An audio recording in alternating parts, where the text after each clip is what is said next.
Eddie, what I want to start off with is a lot of us here in Seattle know what film noir is and love film noir, but still, that is kind of a, outside the sort of the world of cineasts, not everybody understands what a film noir is, for starters.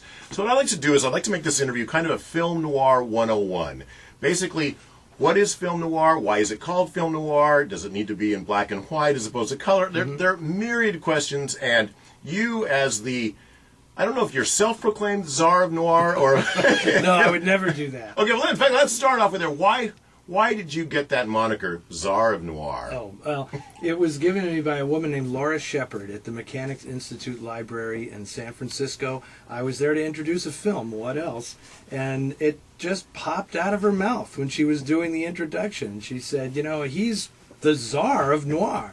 And my father was a sports writer. He wrote about boxing exclusively, so I grew up knowing the value of a good nickname. So you embraced it. I embraced it. As soon as she said it, I said, this is perfect because I didn't think of it. So I can use it with impunity because, I didn't think of it. Laura Shepard gave me that title, so yeah. Perfect. I'll use it. Now, I know you've given us definitions over the years, but I'm going to start off. So, Eddie, what is film noir? How many words do you want? Listen, we can run all night. By this point, I should have the 3-word definition, the 10-word, the 25-word, the 50. Suffering with style. That's the shortest I've gotten it so far. Okay. Suffering with style. But in reality, the noir that most people refer to when they speak of film noir is what I call Hollywood's only truly organic artistic movement, which happened really in the 1940s through the 1950s. It primarily had to do with crime films produced in Hollywood, and they really came about as the result of a peculiarly American style of storytelling on the page, right? Language and storytelling born out of the Great Depression. When that mixed with the visual style of primarily European directors who'd come to Hollywood to work after the rise of the Nazis, that very, very theatrical style of visualizing the story born of German Expressionism, when it mixed with this American vernacular style of crime writing that was the result of Hammett and James M. Cain and Raymond Chandler and people like that, that's where film noir was born. So it really is kind of a cross-breeding of American and European styles. And is that why it's given that off-putting to some French name, film noir? Yeah, so how do the French fit into all this then? The French named it, being the greatest film fans in the world and the biggest cinephiles and cineasts in the world. They named it because during World War II, American films were embargoed in France. They didn't see them, right? So it was only after the war was over that there was a huge retrospective of American films at these cinemas in Paris, and that's when the film writers realized something has changed dramatically in Hollywood. And they saw Murder, My Sweet and Laura and The Maltese Falcon and Double Indemnity, and they coined the expression film noir, meaning literally black film. Like, why have the films gotten so dark all of a sudden?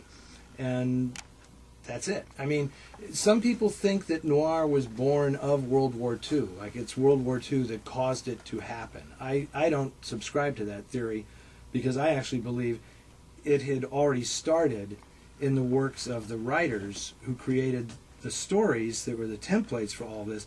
All of that was created out of World War I and then the Depression. And I mean, it clearly, the hardships that Americans went through in the Depression is what formed the backbone of this world view that these writers were writing about. When that mixed with the way these directors visualized that world, you had this perfect union. And that's... So you're saying it started out as book noir? Absolutely. Okay. And the German expressionists or the European filmmakers took that American downbeat genre Absolutely. And stylized it up? How would you yes. describe it? I mean, talk about the style. Most of us think of film noir. They have downbeat stories. They tend to be, they tend to be, if not always criminal, they tend to be sort of the underside of society. People are trapped. They tend not to be able to escape the kind of, the fate that is weighing down on them. At the same time, we also associate it with a very visual look. Can you describe both of those components? Well, I mean, you described it very well yourself. I mean, film noir is sort of the desperate underside of the American dream. I mean, the idea is if you work hard, you'll get what you have coming to you. Well, it doesn't really work out. And these writers who'd been through one war to end all wars and then through the Depression said, that doesn't actually work. And when it doesn't work, people will find other means to get what they want. Okay. And they'll steal to get what they want. They'll embezzle. They'll kill somebody's husband to get the woman. So that's what these stories were really about. And then the particular look of noir, of course, is born out of German expressionism, which simply is the idea that you are externalizing the internal life of the characters. So you're finding a visual corollary for the internal lives of these characters. And so you see, and of course when the characters are disturbed and desperate, you get, tilted camera angles and very stark high contrast lighting. Everything is to impress upon the viewer the emotional state of the characters, whose story you're watching. And this is why I say it's an organic artistic movement. There was no one that decided in Hollywood, oh, these films are great, they're going to make us a ton of money, because money drives everything in Hollywood. It was the artists themselves saying it's time for the movies to grow up, where we want to tell these stories. We're tired of having to put on the happily ever after ending that nobody really believes anyway. And can't we, now that we've gone through a second war to end all wars, can't we grow up a little bit?